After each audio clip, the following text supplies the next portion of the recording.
बवासीर के बारे में कुछ जानकारी देना चाहता हूँ।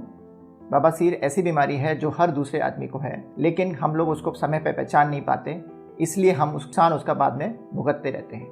अगर हम बवासीर को समय पे ध्यान दे लें और समय पे इसको पहचान लें तो कम से कम इसके कॉम्प्लिकेशंस, इसके जो नुकसान होते हैं बाद में, उससे बच सकते हैं। पहले हम बवासीर को समझते हैं कि बवासीर होती कैसे है और कहाँ पर होती है। इसको समझने के लिए मैं एक छोटा सा डायग्राम आपके सामने दिखा रहा हूँ। ये एक लैट्रिन का रास्ता है जिसमें आपको ऊपर एक रेक्टम नाम की चीज़ दिख रही है, रेक्टम, और नीचे एनल कैनाल। रेक्टम में बवासीर होता है और नीचे एनल कैनाल में वो बढ़ के आ जाता है। बवासीर क्या है? एक खून का गुच्छा है। अगर उस खून के गुच्छे में अगर खून इकट्ठा हो जाएगा तो वो बवासीर बन जाएगा।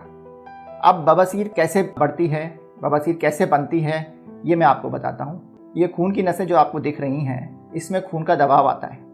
जब इसमें खून का दबाव ज़्यादा आ जाता है, जिसको हम वीनस प्रेशर बोलते हैं, तब ये खून की नसें में खून इकट्ठा होना शुरू हो जाता है। एक दिन में कुछ नहीं होता, धीरे धीरे करके इसमें खून का दबाव बढ़ता जाता है और खून इकट्ठा होना शुरू हो जाता है। धीरे धीरे करके ये नसें फूलने लगती हैं और फूली हुई नसों को हम बवासीर बोलते हैं। दूसरा तरीका होता है बवासीर बनने का जब हमारी मांसपेशियां कमज़ोर पड़ जाती हैं। जो खून की नसें हैं वो एक मांसपेशी के ऊपर टिकी हुई हैं।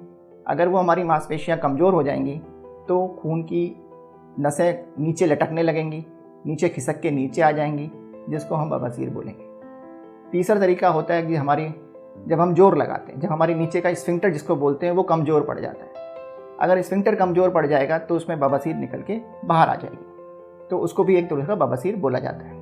अब बवासीर कितनी तरह की होती है? दो तरह की बवासीर जानते हैं हम लोग। एक इसको बोलते हैं इंटरनल हेमोरॉइड्स, जिसको इंटरनल अंदर वाली बवासीर बोलते हैं। एक होता है एक्सटर्नल हेमोरॉइड, जिसमें बाहर गांठ दिखती है। दोनों में क्या फ़र्क है? जो बाहर वाली एक्सटर्नल होती है, बाहर वाली में आपको एक खून का गुच्छा दिखाई देगा जो चमड़ी से कवर्ड होगा और वो एक गांठ सी दिखती है जो बहुत दर्द करती है, उसको एक्सटर्नल हेमोरॉइड बोलते हैं। और जो एक अंदर से मस से निकल के बाहर आते हैं जब हम दबाव लगाते हैं, जब हम बहुत देर तक बैठते हैं, उसको इंटरनल हेमोरॉइड्स बोलते हैं। अब इसकी क्या क्या पहचान है, हम कैसे पहचान सकते हैं कि हमारे को बवासीर है?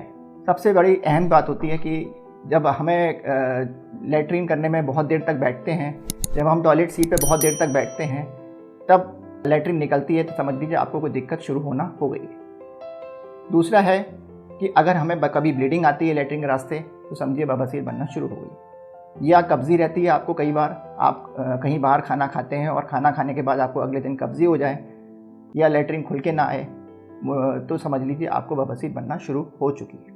और तरीके होते हैं, जैसे कभी मांस बाहर आ गया, कोई खून का लोथड़ा सा बाहर दिखेगा आपको। अगर खून का लोथड़ा बाहर दिखता है, समझिए कुछ ना कुछ गड़बड़ है, बवासीर होने के चांस हैं आपको। इन सब कंडीशंस में बेटर होगा आप डॉक्टर से सलाह लें, ताकि ये पता चल जाए समय पे कि आपका बवासीर कितनी स्टेज पे है। अब एक बार बवासीर पता चल जाती है तो आपको क्या करना है जिसकी वजह से ये बवासीर आगे बढ़ने से रुक जाए। सबसे अहम बात है कि आप जितना पानी पिएंगे, जितना पानी, कम से कम 5 से 6 लीटर पानी पिएंगे, तो ये बवासीर आगे बढ़ना रुक जाएगी। इससे क्या फ़ायदा होता है? जब हम पानी पीते हैं तो हमारा जो मोशन होता है, जो मल होता है, वो पतला होना शुरू हो जाता है, वो सख्त नहीं होता, जिसे हम कॉन्स्टिपेशन बोलते हैं। दूसरा तरीका है, जितना हम हरी सब्जियां खाएंगे, जितना हम पपीता, सेब या बनाना ऐसी चीज़ें खाएंगे, फल खाएंगे, हमारा बवासीर बनना रुक जाएगा, क्योंकि सब में फाइबर होता है। फाइबर का मतलब रेशा। जितना रेशा हम खाएंगे उतना हमारा मल जो है वो पतला हो जाएगा और हमारे को बवासीर बढ़ने से रुक जाएगी।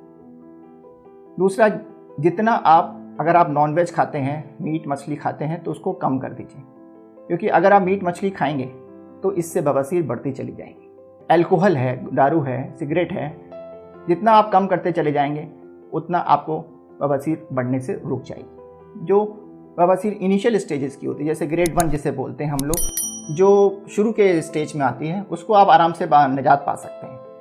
लेकिन अगर यही बढ़ गई तो आपको दवाइयों का सहारा लेना पड़ जाता है, और अगर बहुत ज़्यादा बढ़ जाएगी तो हो सकता है आपको ऑपरेशन की भी नौबत आ जाए।